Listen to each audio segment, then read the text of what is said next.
CNE news में आप सभी का स्वागत है और अब लेते हैं खबर विशेष की ये खबर। क्योंकि अफसरों को किताब देख करके कानून देख के काम करना होता है। सिर्फ हमारी उम्मीद चंडीगढ़ के MP के ऊपर होती है, जो कि मेरा ख्याल पिछले 10 सालों में तो मेरे को कुछ ऐसा फॉलो अप लगा नहीं। आप कहते हैं 10 साल में कोई फॉलो अप नहीं लगा, क्या 10 साल पहले की जो बातें हैं क्या वो उसको फॉलो अप किया?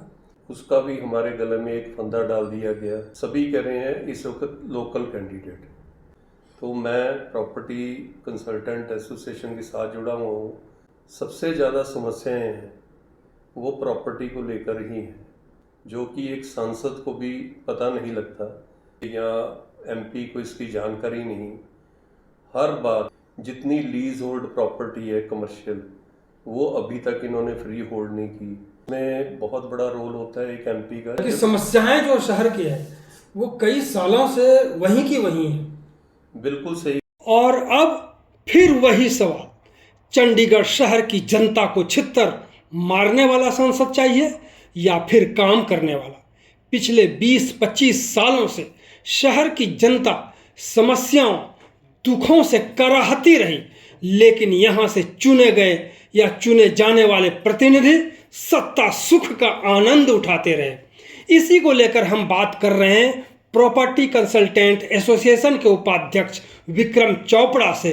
तो सुने पूरी बात, किस तरह से बोल करके भी और बिना बोले भी शहर की जनता को छित्तर पर छित्तर लगते रहे। जैसे आपने देखा होगा, अलग अलग व्यवसाय के लोग, चाहे इंडस्ट्रियल कॉरपोरेशन के लोग हैं, चाहे व्यापार मंडल के लोग हैं, चाहे प्रॉपर्टी कंसल्टेंट एसोसिएशन के लोग हैं, ये और भी जो अलग अलग अदारे हैं, सभी कह रहे हैं इस वक्त लोकल कैंडिडेट।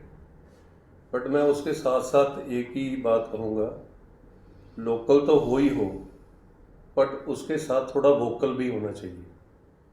जो एक सांसद होता है वो अपने जहाँ से भी सांसद होता है, जिस शहर से या जौन से भी सिटी से, स्टेट से, तो वहाँ की बात वो पार्लियामेंट तक लेके जाता है। तो मैं प्रॉपर्टी कंसल्टेंट एसोसिएशन के साथ जुड़ा हुआ हूँ और हमारे जो शहर में सबसे ज़्यादा समस्याएं हैं वो प्रॉपर्टी को लेकर ही हैं। उसमें एक बहुत ही इनविजिबल सा सिस्टम चल रहा है, जो कि एक सांसद को भी पता नहीं लगता। मैं आपके चैनल के माध्यम से वो बताना चाहता हूँ जी। पहले तो ये सिटी 1952 में इसका जैसे कि शुरुआत हुई, उसको देख के फिर मोहाली डेवलप हुआ, फिर इसको देख के मोहाली और चंडीगढ़ को देख के पंचकूला की डेवलपमेंट शुरू हुई। अब चंडीगढ़ में तरह तरह की पाबंदियां लगाई हुई हैं और पंचकूला और मोहाली में प्रॉपर्टी फ्री होल्ड है। ये एक बहुत इनविजिबल सा सिस्टम चंडीगढ़ की एडमिनिस्ट्रेशन ने कहिए या MP को इसकी जानकारी नहीं। हर बार हर चुनाव में मैनिफेस्टो लेके आते हैं भी हम चंडीगढ़ की जो जितनी प्रॉपर्टी है उसको फ्री होल्ड कर देंगे। जो इंडस्ट्री आज से 15 साल पहले फ्री होल्ड होनी थी, जो उसकी कंडीशंस में लिखा हुआ था, वो अभी तक फ्री होल्ड नहीं हुई। जितनी लीज होल्ड प्रॉपर्टी है कमर्शियल, वो अभी तक इन्होंने फ्री होल्ड नहीं की। और जितनी प्रॉपर्टी फ्री होल्ड है चंडीगढ़ की, जो रहायशी है, वो एक अभी 1.5 साल पहले उसका भी हमारे गले में एक फंदा डाल दिया गया, जो इन्होंने शेयर्स की रजिस्ट्री को बैन कर दिया। और वो एक SOP के आधार पे एक जो सुप्रीम कोर्ट का कोई फैसला आया था, उसका इन्होंने कोई क्लैरिफिकेशन तो नहीं लिया चंडीगढ़ एडमिनिस्ट्रेशन ने, ना ही मिनिस्ट्री ऑफ होम अफेयर्स से इन्होंने कोई क्लियरेंस ली, पर चंडीगढ़ की जनता के ऊपर एक फंदा लटका दिया, जिन्होंने करोड़ों रुपया देके इनको रेवेन्यू अपने नाम पे कुछ शेयर के अकॉर्डिंगली प्रॉपर्टी ली थी। आज वो वंचित है उसको बेचने के लिए या उसको किसी के नाम के भी ऊपर ट्रांसफर करने के लिए। यानी कहें कि तो समस्याएं जितनी भी है उसका समाधान तो नहीं हुआ, लेकिन समस्याएं और भी जो नई नई थी वो भी यहाँ पे थोपा गया, ये कह सकते हैं। बिल्कुल मैं कह सकता हूँ जी। और उसमें बहुत बड़ा रोल होता है एक MP का, जो भी चंडीगढ़ से किसी भी पार्टी का MP हो, अब एमपी का रोल क्या होता है वो एमपी ज़्यादा मतलब अच्छे से जानता है, मगर चंडीगढ़ का एमपी हमेशा इसमें फेलर रहा है। यहाँ पे ऑफिसर्स ने एक अपना ऐसा नेक्सिस डाला हुआ है, जो तो फाइल ऑफिसर्स ने मिनिस्ट्री ऑफ होम अफेयर्स से अप्रूव करवानी होती है या मिनिस्ट्री ऑफ फाइनेंस से अप्रूव करवानी होती है, उनको तो ऑफिसर खुद जाके उसकी अप्रूवल ले आते हैं। अगर कोई एमपी यहाँ का काम लेके जाता है, कोई मुद्दा उठाता है, चाहे वो इंडस्ट्री का हो, चाहे रेजिडेंशियल का हो, चाहे हाउसिंग बोर्ड का, चाहे सोसाइटीज़ का है, चाहे कॉरपोरेशन की कुछ प्रॉपर्टीज़ हैं, तो उसमें ऑफिसर का एक बहुत ही अच्छा बहाना है भी हमने ये अप्रूवल के लिए मिनिस्ट्री ऑफ होम अफेयर्स को भेजा हुआ है।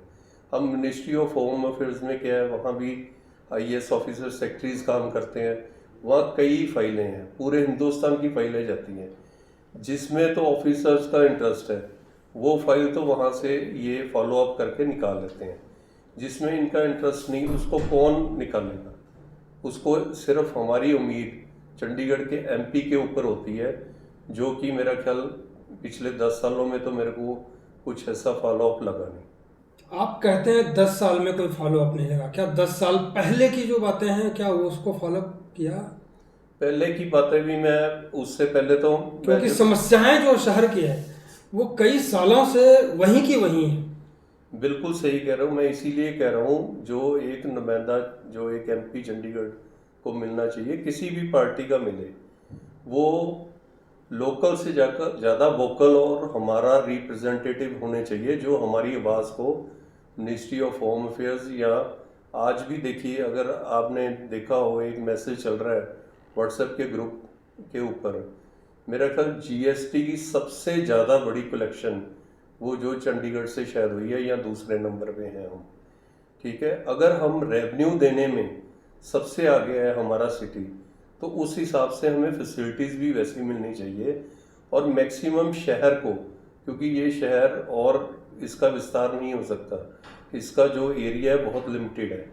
ठीक है, ये वर्टिकल ही जा सकता है, ना तो इसको वर्टिकल जाने देते हैं, और जो शेयर वाइज रजिस्ट्री थी जैसे उसको भी रोक दिया, फ्री होल्ड नहीं किया हुआ उसको भी रोक दिया। ठीक है, तो इसमें कुछ थोड़ा सा संदेह लगता है भी ऑफिसर की मंशा कुछ और है, या उनको किसी और जगह से ऐसी फीडबैक आती है भी आप चंडीगढ़ को, मतलब इसकी जितनी भी जनता है वो चाहे त्राही त्राही करती रहे। ऑफिसर अगर अपना मनमानी चला लेता है, क्योंकि ऑफिसरों को किताब देख करके कानून देख के काम करना होता है, उसकी पैरवी एमपी को ही करना होता है, एमएचए में। अगर वहाँ भी ऑफिसर बैठा है तो वहाँ राजनीतिक लोग भी मंत्री के तौर पे बैठे हुए हैं। तो क्या यहाँ पे जो सांसद हैं, एमपी हैं, वो सक्षम नहीं है कि अपनी बात अपने ही कुलीग से नहीं करवा सकते, जो कि वहाँ बतौर एमपी, बतौर मंत्री बैठे हुए हैं? देखिए, उसमें एक बहुत साल पहले जब टेररिज्म का वक़्त आया था, तो जो पंजाब के गवर्नर हैं उनको हमारा एडमिनिस्ट्रेटर नियुक्त किया गया था। उससे पहले यहाँ पे चंडीगढ़ में चीफ कमिश्नर की एक पोस्ट हुआ करती थी। जब तक वो पोस्ट रही है, उसके बाद कुछ समय बाद तक भी चंडीगढ़ में बजट भी अच्छा आता था, सब कुछ अच्छा था, और कॉरपोरेशन भी, जैसे बांसल जी ने यहाँ पे कॉरपोरेशन लेके आए हैं, वो इसीलिए लेके आए थे भी थोड़ा पॉलिटिकली और ज़्यादा यहाँ के जो बाशिंदे हैं पॉलिटिकली और जुड़ सकें और लोगों का काम हो सके। बट कॉरपोरेशन एक कहने के लिए तो ज़रूर है, पर उनके पास भी बिल्कुल कोई पावर नहीं है। जबकि सब सिटीज़ में जो प्रॉपर्टी होती है उसका अधारा कॉरपोरेशन के अंडर होता है, या मेयर की बहुत अच्छी पावर होती है। तो पहले तो ये अपने लिए ही अगर पावर ले आए तो हमारे लिए ये पावर यूज़ कर सकेंगे। नहीं, ये खुद पावर एमपी क्यों लेंगे? क्योंकि एमपी और जो इस तरह के लीडर हैं वो तो चाहते हैं लोग हमारा चक्कर काटे, ना कि कहीं और। तो ऐसे में क्या होता है कि ना नगर निगम को पावर मिल पाता है, और ना ही किसी और ये जो नेता है उनको कुछ मिल पाता है। अकेला एमपी, उसी को जो करना है वही करेंगे। तो अगर ये जैसे आप एमपी वाली बात कर रहे हैं, तो वो किसी भी पार्टी का अगर एमपी ऐसा करता है, या हमारे जो पब्लिक के मुद्दे नहीं वो सेंट्रल गवर्नमेंट से प्रूव करवा के लेके आता, या ऑफिसर के माध्यम से वो जनता को इंसाफ नहीं दिला पाता, तो फिर आप उसका हशर जानते ही हो, वो जनता कैसे डिसीजन लेती है। तो यानी हम कह सकते हैं कि ये पिछले कुछ सालों से सिर्फ छिहत्तर ही पड़ रहे हैं यहाँ पे जनता को। वो 76 वाली बात देखिए, उन्होंने किस लहजे में की, वो तो मैं किसी के लहजे की बात नहीं कर रहा, बात कह रहा हूँ कि क्या जनता को सिर्फ 76 ही पड़ रहे हैं, फिर काम अगर नहीं हो रहा है तो? बिल्कुल 76 पड़ रहे हैं जी। जब से मैं तो देख रहा हूँ, कोई भी बात आती है तो यही बोला जाता है जी गवर्नर साहब नहीं मानते। अगर गवर्नर साहब ने ही सब कुछ करना है, फिर तो एमपी की सीट ही नहीं होनी चाहिए चंडीगढ़ में। मैं तो ये कहता हूँ, अगर सारा कुछ गवर्नर साहब नहीं करना है, अगर यही कैंडिडेट जो पिछले 10-15 साल में 20 साल में जो खड़े हुए हैं, अगर यही कैंडिडेट दोनों ही पार्टियां रिपीट करती हैं, तो क्या लगता है कि शहर की जनता इस बार कुछ और मूड में होगी? देखिए मैं उसका, वो तो पार्टियों का अपने लेवल पे निर्णय है। नहीं, वो ठीक है, निर्णय उसका हो सकता है। अगर रिपीट कर दिए जाए, अगर की बात कर रहे हैं, अगर कांग्रेस से भी वही कैंडिडेट आए जो पहले से आ रहे हैं, ये भी जो 10 साल से आ रहे हैं वही इनको कैंडिडेट बना दिया जाए, तो क्या जनता इस बार कुछ और रुख दिखाएगी? नोटा दबा के, बहिष्कार करके? आपको लगता है, प्रॉपर्टी कंसल्टेंट के आप उपाध्यक्ष हैं, बहुतों के नब्ज भी आप जानते हैं, खरीदार भी आते हैं, बेचने वाले भी आते हैं, हर तरह के आदमी आपके साथ आते हैं, चर्चा तो होती होगी। देखो ऐसे है, जो एक बहुत ही गंभीर मुद्दा इस वक्त है, जो शेयर्स की रजिस्ट्री रुकी हुई है, उसमें लाखों लोग इन्वॉल्व हैं। ठीक है, लाखों मतलब हज़ारों परिवार इन्वॉल्व हैं। अगर एक परिवार में 4-4, 5-5 सदस्य हैं, तो आप समझ सकते हो काफ़ी। उन्होंने तो ऐसा ही कुछ अपना मन बनाया हुआ है भी, अगर आता है तो हम नोटा दबाएंगे। वैसे चंडीगढ़ में मतलब फिर वही देखा जाएगा भी कौन सा कैंडिडेट किस कैंडिडेट से बेटर है, नेचुरली उसको वोट पड़ेगा। जिसने आज तक चंडीगढ़ में कुछ काम किया है, वो नेचुरली वोट लेके जाएगा। तो कुल मिलाकर के 76 पर 76 की जो बात हो रही है, जनता असमंजस की स्थिति में है कि अगर कैंडिडेट रिपीट किए जाएं, सेम कैंडिडेट दोनों ही पार्टियों से, फिर क्या होगा?